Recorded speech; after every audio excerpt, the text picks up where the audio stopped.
Sony is kind of known by, to a large degree, at least in the TV set world, for their great displays. Absolutely. And this kind of follows into that. The display is powered by their triluminous display for mobile, which they've been doing triluminous displays in TVs for quite a while. I'm not sure I completely understand exactly the science behind it. Do you see any kind of difference with the Well, I see a vibrance. There's definitely a certain okay. vibrance to the screen. Things are really punchy. It's kind of similar to what you might see in Super AMOLED displays, where when you take a look at a Super AMOLED display, things just kind of seem to pop out a little bit more. And you definitely get that through this display. They also have an X reality setting for the screen. They put a lot of time and focus, obviously, into the screen, and that's kind of one of the big selling points here, and they totally deliver on that. Just the viewing angles are fantastic. You can go off axis on this, and it's pretty great. Outside viewing, like in bright sunlight, like especially today because we're super sunny outside,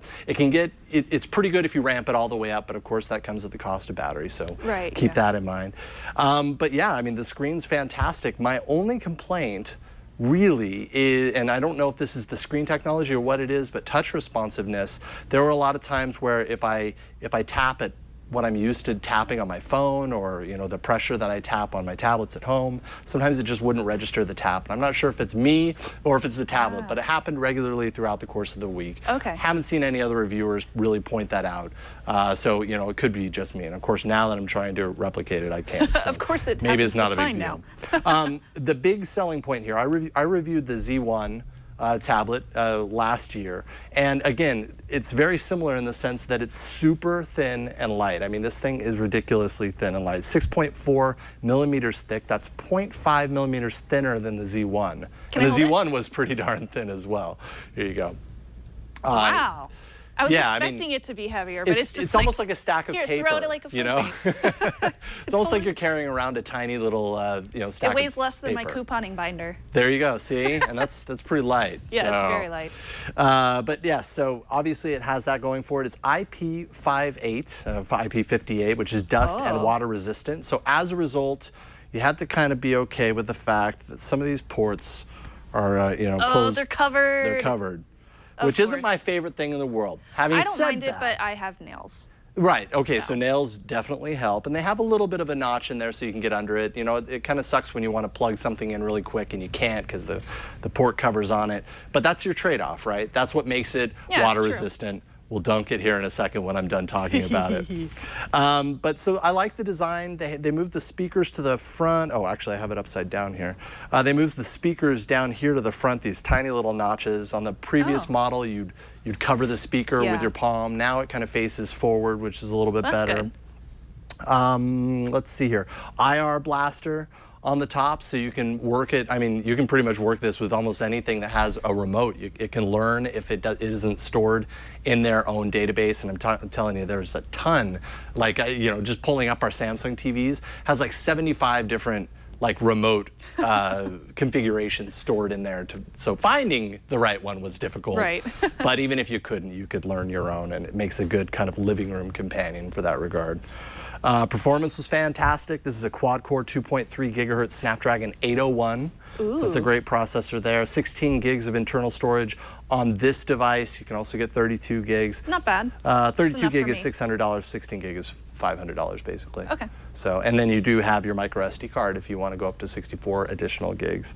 I think where it kind of falls apart for me a little bit is the camera, and I don't hold it too much against it because tablets and cameras, when has I'm a kind of tablet ever had a good camera? Yeah, you kind of get used to that. We're beaten down at this point. Pretty much. From tablet cameras. But if you want to show just a couple of the samples there, Brian, it's an 8.1 megapixel rear-facing camera and 2.2 megapixel front-facing camera. So I got some good pictures in good light. That was low light, and I thought that was reasonable. It was okay considering.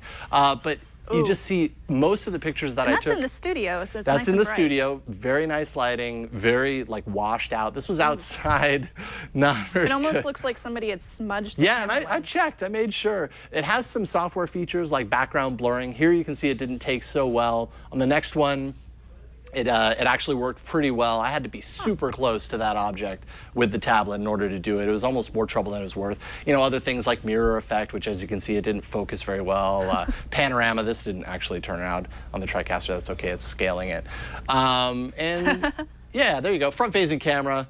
You've got that nice front-facing blur, but it's probably good for, you know, your calls, I guess. So what about the battery? You said that battery's great, actually. I had yes, it performed very well for me. Excellent standby, actually, as well.